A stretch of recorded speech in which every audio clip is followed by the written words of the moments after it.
Guidance for the month of August para sa mga Leo. Leo, sabi dito sa cards, may mga bagay ka daw na inilalaban.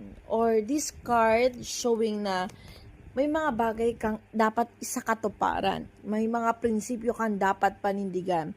This month of August, kailangan natin gumawa ng pamamaraan towards dun sa mga bagay na alam nating mas makakabuti sa atin. No? Sabi dito, may mga bagay ka daw na matutuklasan or may mga sasambulat sa'yo this August.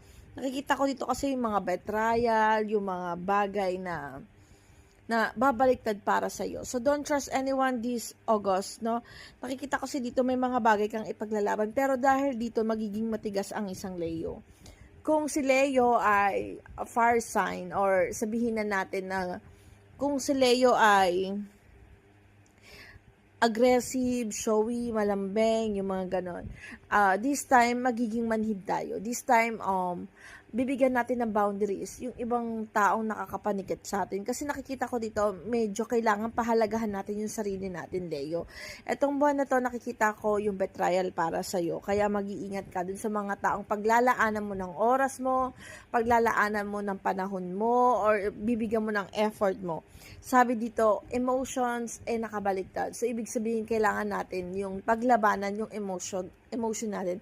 Huwag tayo masyado ngayon magpapadala dun sa ating emosyon. Although nakita ko talaga na ang Leo ay medyo tough, or sabihin natin na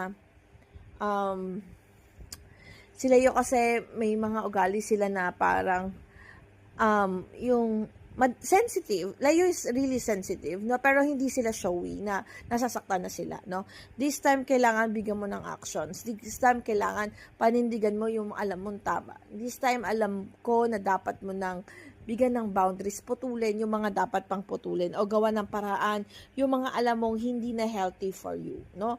Sabi dito, ngayong month of August, maging matatag at matutong ilaban. Actually, may mga new beginning. Kung mayroong mga pagkakataon na nagne-negative sa'yo, huwag ka mag-alala. Paparating naman yung new beginning para sa'yo, Leo.